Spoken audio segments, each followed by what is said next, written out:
ಅತ್ಯಾಚಾರ 2021ರ ವಾರ್ಷಿಕ ವರದಿ ರಾಷ್ಟ್ರೀಯ ಅಪರಾಧ ದಾಖಲೆಗಳ ಬ್ಯೂರೋ ಅಥವಾ ನ್ಯಾಷನಲ್ ಕ್ರೈಮ್ ರೆಕಾರ್ಡ್ ಬ್ಯೂರೋ ಇದರ ಪ್ರಕಾರ ಭಾರತದಲ್ಲಿ ಪ್ರತಿದಿನ ಸರಾಸರಿ 86 ಅತ್ಯಾಚಾರ ಪ್ರಕರಣಗಳು ದಾಖಲಾಗ್ತಾ ಇವೆ ಅಂತೆ. ದೇಶದಲ್ಲಿ ಯಾವುದೇ ಒಂದು ಅಪರಾಧವನ್ನು ಮಾಡಿದಂತಹ ಆರೋಪಿಗೆ ಘನಘೋರ ಶಿಕ್ಷೆಯನ್ನು ಕೊಡಬೇಕು.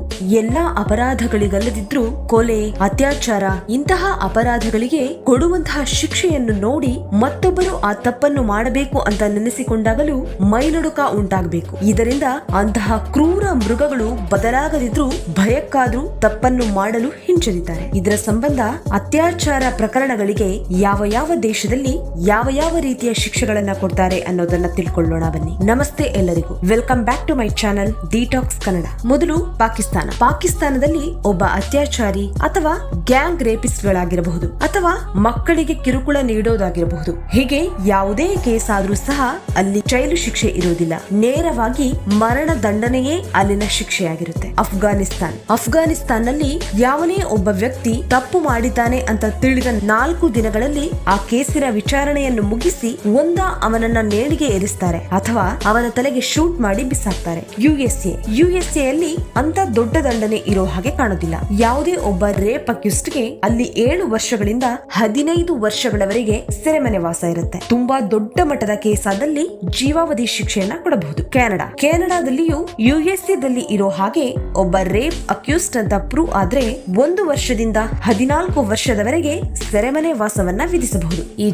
ಈಜಿಪ್ಟ್ ಅಲ್ಲಿ ಒಂದು ರೇಪ್ ಕೇಸ್ ಫೈಲ್ ಆಗಿ ಕನ್ಫರ್ಮ್ ಆಯ್ತು ಅಂದ್ರೇನೆ ಮರಣ ನಿಶ್ಚಯ. ಆ ವ್ಯಕ್ತಿನ ನೇಣಿಗೇರಿಸೋದೇ ಅಲ್ಲಿನ ಶಿಕ್ಷೆಯಾಗಿರುತ್ತೆ. ಇರಾನ್ ನಲ್ಲಿಯೂ ಈಜಿಪ್ಟ್ ರೀತಿಯ ಮರಣದಂಡನೆಯೇ ಶಿಕ್ಷೆ. ಅಲ್ಲಿ ಯಾವುದೇ ರೇಪಿಸ್ಟ್ಗೆ ಜೈಲು ಶಿಕ್ಷೆಯಾಗಲಿ ಜೀವಾವಧಿ ಶಿಕ್ಷೆಯಾಗಲಿ ಇಲ್ಲವೇ ಇಲ್ಲ, ನೇರವಾಗಿ ಮರಣ ದಂಡನೆಯೇ ಇರುತ್ತೆ. ಫ್ರಾನ್ಸ್, ರಷ್ಯಾ ಮತ್ತೆ ಜಪಾನ್. ಫ್ರಾನ್ಸ್ ಮತ್ತೆ ರಷ್ಯಾದಲ್ಲಿಯೂ ಯುಎಸ್ಎ, ಕೆನಡಾ ಹಾಗೆ ದೊಡ್ಡ ಮಟ್ಟದ ಶಿಕ್ಷೆ ಏನೂ ಇರೋದಿಲ್ಲ. 3 ವರ್ಷದಿಂದ 20 ವರ್ಷಗಳವರೆಗೆ ಜೈಲು ಶಿಕ್ಷೆ ಆಗಬಹುದು ಅಥವಾ ದೊಡ್ಡ ಮಟ್ಟದ ಕೇಸ್ ಆದಲ್ಲಿ ಜೀವಾವಧಿ ಶಿಕ್ಷೆ ವಿಧಿಸಬಹುದು.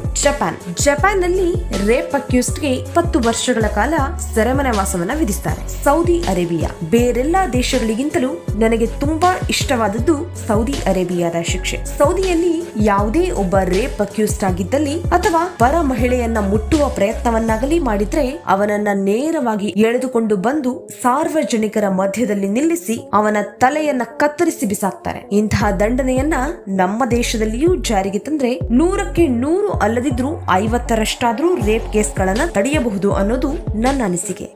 ಚೀನಾದ ಈ ದಂಡನೆಯ ಪದ್ಧತಿ ಕೂಡ ಭಾರತದಲ್ಲಿ ಅಳವಡಿಸಬಹುದು. ಚೀನಾದಲ್ಲಿ ಒಬ್ಬ ರೇಪ್ ಅಕ್ಯೂಸ್ಡ್ ಅಂತ ಹೇಳಿ ಪ್ರೂವ್ ಆದ್ರೆ ಗಲ್ಲು ಶಿಕ್ಷೆ ಖಚಿತ ಅಥವಾ ಅವನ ಮರ್ಮಾಂಗವನ್ನ ಕತ್ತರಿಸುವಂತಹ ದಂಡನೆ ಆಗುತ್ತದೆ. ಕಡೆಯದಾಗಿ ಭಾರತದಲ್ಲಿ ಮೊದಲೆಲ್ಲ 7 ವರ್ಷಗಳ ಕಾಲ ಸೆರೆಮನೆ ವಾಸವನ್ನ ವಿಧಿಸ್ತಾ ಇದ್ರು. ಈಗ ಜೀವಾವಧಿ ಶಿಕ್ಷೆಯಿಂದ ಹಿಡಿದು ಮರಣ ದಂಡನೆಯಂತಹ ಶಿಕ್ಷೆಯನ್ನ ಕೊಟ್ಟಿದ್ದಾರೆ. ಆದ್ರೆ ಈ ಮರಣ ದಂಡನೆ ಎಷ್ಟರ ಮಟ್ಟಿಗೆ ಸಕ್ಸಸ್ ಆಗ್ತಿದೆ ಅಂತ ಗೊತ್ತಿಲ್ಲ. ಯಾಕಂದ್ರೆ ವಿಚಾರಣೆ ಮುಂದೂಡಿಕೆ, ಸಾಕ್ಷಿಗಳ ಕೊರತೆ, ಬೇಲ್ ಹೀಗೆ ಹಲವಾರು ಕಾರಣಗಳಿಂದ ಅದೆಷ್ಟೋ ಅಪರಾಧಿಗಳಿಗೆ ಶಿಕ್ಷೆ ದೊರಕದೆ ಹೋಗ್ತಿದೆ. ಇದುವೇ ಮತ್ತೊಬ್ಬರಿಗೆ ಪ್ರೇರಣೆ ಆಗ್ತಾ ಇರೋದು. ಉದಾಹರಣೆಗೆ ಕೋಲ್ಕತ್ತಾ ರೇಪ್ ಕೇಸ್ ಆಗಿ ಅದೆಷ್ಟೋ ತಿಂಗಳುಗಳೇ ಕಳೆದಾಯ್ತು. ಅವನೇ ಅಪರಾಧಿ ಅನ್ನೋದಕ್ಕೆ 99% ಸಾಕ್ಷ್ಯಗಳು ಕೂಡ ಸಿಕ್ಕಾಗಿದೆ. ಆದ್ರೂ ಇನ್ನು ಯಾವುದೇ ಶಿಕ್ಷೆ ದೊರಕಿಲ್ಲ. ಜೈಲಿನಲ್ಲಿ 3 ಹೊತ್ತು ಊಟ, ನಿದ್ರೆ, ಎಷ್ಟೋ ವರ್ಷಗಳ ಕಾಲ ಕಳೆದ ನಂತರ ಶಿಕ್ಷೆ. ಹೀಗಾದ್ರೆ ಮುಂದೆ ಮತ್ತೊಬ್ಬರು ಸಹ ಇಂತಹ ಕೃತ್ಯಗಳನ್ನು ಎಸಗಲು ಹಿಂದೇಟು ಹಾಕೋದಿಲ್ಲ. ಚೈನಾ ಮತ್ತೆ ಸೌದಿ ಅರೇಬಿಯಾ ದೇಶದಲ್ಲಿರುವಂತಹ ಶಿಕ್ಷೆಗಳನ್ನ